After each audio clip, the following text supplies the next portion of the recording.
دیتی ہیں۔ طلاق کے صفات باعتبار مواقع و حالات۔ باعتبار حالات طلاق کے صفات یا احکامی مدارج حسب ذیل ہیں، یعنی کبھی طلاق دینا حرام ہے، کبھی مکروہ ہے اور کبھی مباح ہے، تو کبھی مستحب ہے اور کبھی طلاق دینا واجب ہے۔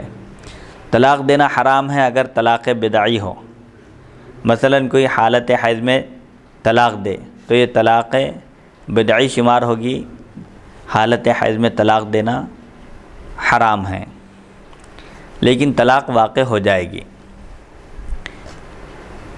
طلاق مکروہ اس صورت میں ہے اگر بنیت ضرر رسانی بے وجہ اور بلا ضرورت طلاق دی جائے، نقصان پہنچانے کی نیت سے طلاق دی جائے یا بلا ضرورت بلا وجہ طلاق دی جائے تو طلاق دینا مکروہ ہے۔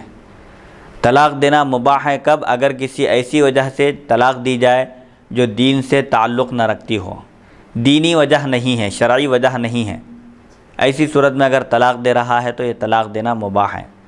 اور طلاق دینا مستحب ہے کب؟ اگر کسی دینی وجہ سے طلاق دی جائے، مثال کے طور پر زوجہ اس کو یا اس کے اعزاء کو تکلیف دیتی ہو یا نماز نہ پڑھتی ہو، یعنی شوہر کے رشتہ داروں کو، اس کے قریبی لوگوں کو اگر بیوی تکلیف پہنچاتی ہے یا نماز کی پابند نہ ہو، نماز نہ پڑھتی ہو، اور فرائض کا ترک کرنا، ایک نماز کا سرسری طور پر ذکر کیا گیا چونکہ یہ تمام عبادات میں سب سے اہم عبادت ہے، اسی طرح دیگر فرائض کا ترک کرنا، بلا وجہ روزہ نہیں رکھتی ہے، نماز نہیں پڑھتی ہے اور جو فرض احکام ہیں ان کو ادا نہیں کرتی ہے، تو پھر ایسی صورت میں ایسی عورت کو طلاق دینا مستحب ہے۔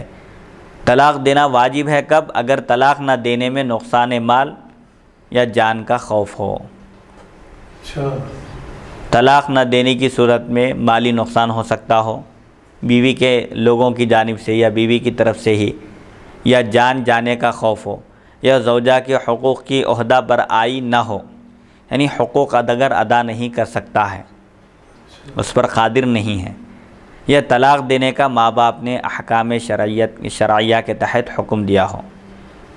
شرعی حکم کے لحاظ سے اگر والدین حکم دے دیں بیٹے کو کہ وہ اپنی بیوی کو طلاق دے دے تو پھر ایسی صورت میں طلاق دینا واجب ہے، لیکن کب؟ یہ والدین اگر شرعی احکام کی روشنی میں اگر بولیں، دنیاوی وجہ سے بولیں تو پھر وہاں بات ماننا ضروری نہیں ہے۔ ایک بات یہ بھی بتائی جا رہی ہے کہ اگر کوئی عورت بری عادتوں سے باز نہ آتی ہو، بری عادتوں کا شکار ہو، غیبت کی عادت عادی ہو یا چغل خوری کی، یا بری عادتوں سے اگر باز نہیں آ رہی ہے، نہیں رکتی ہے اور توقع ہو کہ طلاق دینے سے اس کو تنبیہ ہوگی، تو اس صورت میں بھی ایک طلاق رجعی دینا مستحب ہے۔ بری عادتوں کا شکار ہو چکی ہے اور باز نہیں آ رہی ہے اور امید ہے کہ دور کرنے سے، طلاق دینے سے ہو سکتا ہے کہ وہ اپنی اصلاح کر لے اور بری عادتوں سے باز آ جائے، تو پھر ایسی صورت میں ایک طلاق رجعی دینا مستحب ہے۔ ایک طلاق رجعی یعنی صرف ایک طلاق دینا اور پھر عدت کے اندر لوٹا لینا۔ طلاق رجعی میں لوٹا لینے کا اختیار رہتا ہے، آگے تفصیلات آئیں گی۔ طلاق رجعی صرف ایک طلاق دینا اور کس حالت میں دینا ہے، پھر اس کے کنڈیشنز کیا ہے، اس کی تفصیلات آگے آ رہی ہیں۔ اگر عورت طلاق کی درخواست کرے اور شوہر طلاق نہ دے تو عورت کے اعزاء لوٹ لینے یا مار ڈالنے پر آمادہ ہوں۔ کوئی عورت شوہر سے طلاق کی درخواست کرے اور شوہر طلاق نہ دے تو ایسی صورت میں بیوی کے رشتہ داروں کی جانب سے مالی نقصان کا ڈر ہو یا جان چلے جانے کا ڈر ہو، خوف ہو، تو پھر ایسی صورت میں طلاق دے دینا ضروری ہے، واجب ہے۔ اور کس صورت میں واجب ہے؟ کہ شوہر بیوی کے حقوق اگر ادا نہیں کر سک رہا ہے، مثال کے طور پر حسب دستور زوجہ کو نہ رکھتا ہو، شوہر ساتھ میں رکھنا چاہیے بیوی کو، اگر نہیں رکھ رہا ہے، یا شوہر عنین یا خسی ہو یعنی نامرد ہو، بیوی حقوق زوجیت ادا کرنے پر قادر نہ ہو، قوت مردمی اگر ختم کر دی جائے اس کی، اور ایسا شخص ہو تو پھر ایسی صورت میں ظاہر بات ہے یہ نباہ مشکل ہوگا، اس لیے شریعت یہاں اجازت دیتی ہے کہ فوراً شوہر طلاق دے دے۔ واجب ہے ایسی صورت میں طلاق دینا۔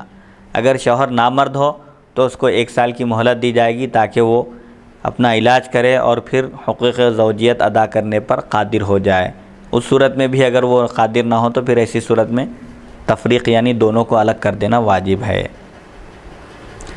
اسی طرح طلاق دینے کا اگر ماں باپ احکام شرعیہ کے تحت حکم دیں تو پھر ایسی صورت میں بھی طلاق دینا واجب ہے۔ جیسا کہ ایک مرتبہ حضرت عمر رضی اللہ عنہ نے اپنے صاحبزادے حضرت عبداللہ بن عمر سے فرمایا کہ تم اپنی بیوی کو طلاق دے دو، تو انہوں نے طلاق نہیں دی۔ یہ خبر حضور صلی اللہ علیہ وسلم کو پہنچی تو آپ صلی اللہ علیہ وسلم نے حکم دیا کہ طلاق دے دو، کیونکہ والد کی خوشی سے خدا خوش ہوتا ہے۔ رضا الرب فی رضا الاب، یعنی والد کی خوشی میں اللہ کی خوشی ہے، والد کو خوش کرنا چاہیے۔ اب چونکہ والد حکم دے رہے ہیں تو تم ان کے حکم کو بجا لاؤ، ان کے حکم پر عمل کرو۔ اور ایک روایت میں ہے کہ والد جنت کے دروازوں میں بیچ کا دروازہ ہے، چاہے تو تم اس کی حفاظت کرو یا ضائع کر دو۔ یہ فرمایا حضور عبداللہ بن عمر سے کہ جب تمہارے والد حکم دیے ہیں اور شرعی وجہ سے حکم دیے ہیں تو پھر اس حکم کو بجا لانا چاہیے۔ جیسا کہ حضرت سیدنا ابراہیم علیہ السلام کا بھی واقعہ بیان کیا جاتا ہے کہ ایک مرتبہ آپ حضرت سیدنا اسماعیل علیہ السلام کے پاس تشریف لائے، آپ کا نکاح ہو چکا تھا، آپ گھر پر موجود نہیں تھے، کسب معاش کے سلسلے میں یا کسی وجہ سے آپ باہر گئے ہوئے تھے۔ آپ نے حضرت اسماعیل علیہ السلام کی زوجہ یعنی اپنی بہو سے پوچھا کہ کیا حال ہے، تو انہوں نے شکوہ شکایت کی کہ کھانے کو کھانا نہیں ہے، فقر و فاقے کی زندگی گزر رہی ہے، بہرحال مصیبتوں کا سامنا ہے۔ تو حضرت ابراہیم علیہ السلام نے فرمایا کہ جب اسماعیل آئیں تو ان سے کہہ دینا کہ اپنے گھر کی چوکھٹ بدل دیں۔ چنانچہ جب حضرت اسماعیل علیہ السلام باہر سے تشریف لائے تو ان کی اہلیہ نے کہا کہ ایک صاحب آئے تھے، غالباً نہیں پہچانے یا کچھ ایسا واقعہ ہے کہ انہوں نے کہا اچھا کیا پوچھا انہوں نے، تو حضرت اسماعیل علیہ السلام کی اہلیہ نے کہا کہ انہوں نے خیر خیریت پوچھی اور کہا کہ کیسے گزر رہی ہے زندگی، تو میں نے شکایت کی اور کہا کہ فقر و فاقے کی زندگی گزر رہی ہے اور بڑی مشکل میں ہم لوگ زندگی گزار رہے ہیں۔ تو اس کے جواب میں انہوں نے کیا کہا، تو پھر حضرت اسماعیل علیہ السلام کی اہلیہ نے کہا کہ انہوں نے اپنے گھر کی چوکھٹ بدل دینے کا حکم دیا۔ تو آپ نے فرمایا کہ چوکھٹ بدل دینے کا مطلب یہ ہے کہ مجھے حضرت ابراہیم علیہ السلام نے طلاق دینے کا حکم دیا ہے، کیونکہ تم شکوہ شکایت کی زندگی گزار رہی ہو، لہذا میں تم کو اپنے سے الگ کرتا ہوں۔ یہ کہہ کر آپ نے ان کو طلاق دے دی۔ پھر ایک نکاح فرمایا آپ نے۔ پھر ایک مرتبہ حضرت ابراہیم علیہ السلام تشریف لائے اور پوچھا کہ اسماعیل کہاں ہیں، تو انہوں نے جواب دیا کہ وہ کسی کام سے باہر گئے ہیں۔